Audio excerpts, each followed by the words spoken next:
Okay, so we got a mail day earlier today. It's from Sarah in Illinois, so let's go ahead and see what we got here.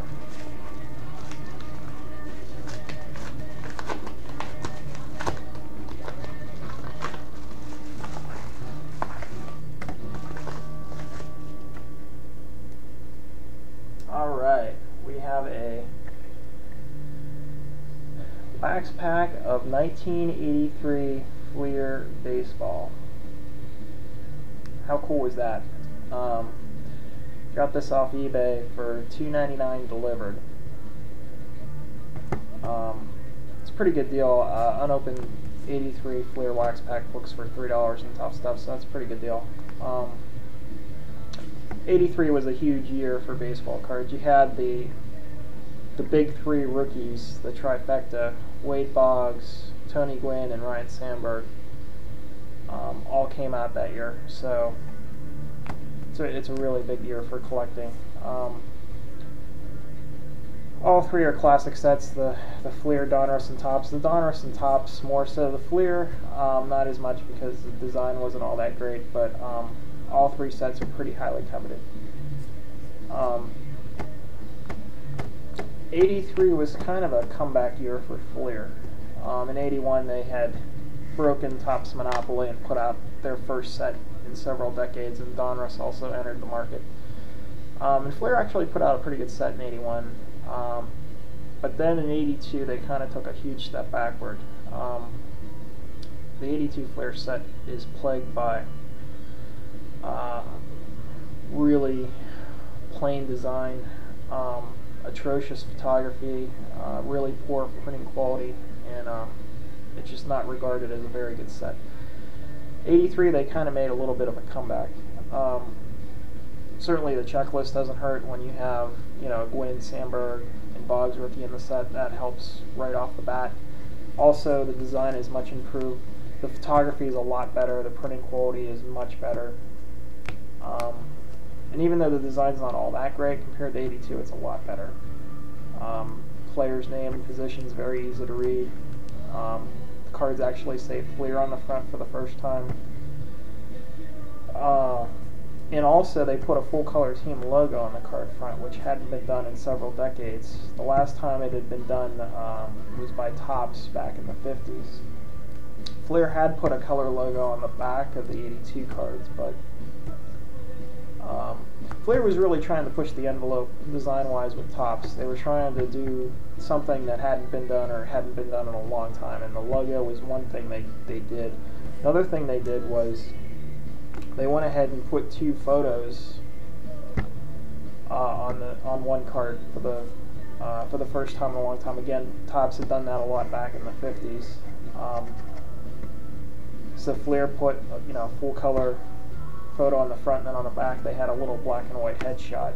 Topps went ahead and followed suit in 83 and put a full color headshot and a full color action shot on the front of the 83 Topps cards. So, Fleer was really trying to put some pressure on Topps as far as offering a more premium product to compete in the marketplace, and they were doing a pretty good job of competing at this point.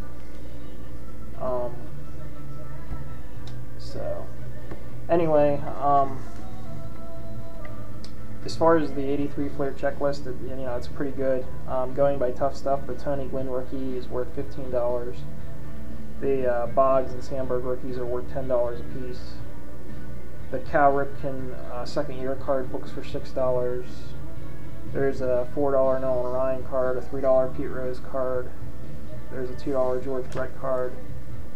And then there's a $1.50 Reggie Jackson card, and then there's a Willie McGee rookie that books for $1.50. So let's go ahead and see if we get somebody. This is the first time I've ever opened an 83 Fleer pack. I've opened 81 before, and I've opened 88. I've never opened anything between 82 and 87, so this is kind of the first for me, so I'm kind of excited.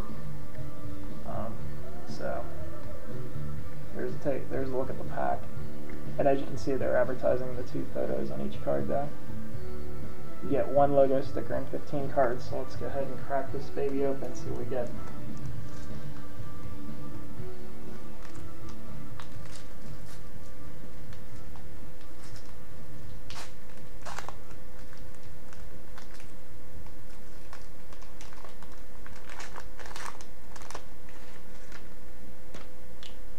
Okay, we have a logo sticker. It's the then it was the California Angels, and on the back you get team statistics, which is kind of cool. And also, well, you get all kinds of home and away. You get all kinds of cool stats for the team. Kind of cool. Here we go. First card is Rich Gedman, Bruce Benedict, and there you can see the card back with the headshot. And the backs are actually kind of nice, very easy to read, player name and number. And then the stats, for the first time they went, in a long time, they went vertical with the stats, so you could actually fit more career stats in, and you could even fit like fun facts at the bottom, even with a veteran.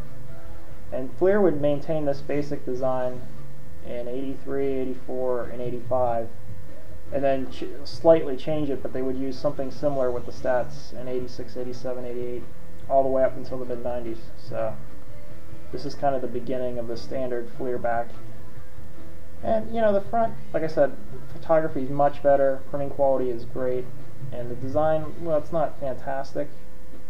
It's pretty decent. The logo, you know, was a new thing for collectors then. In kind of a dull gray border, and then the brown ink on the back, but overall not that bad for 83.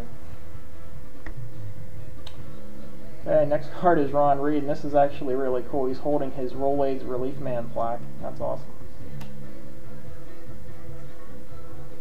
We got Andre Robertson, Lee Mazzilli. Oh wow. Got our first hit. A Cal Ripken Jr. second year card, Mojo. And check out the back. I mean, the front is mint. The back is slightly off center, but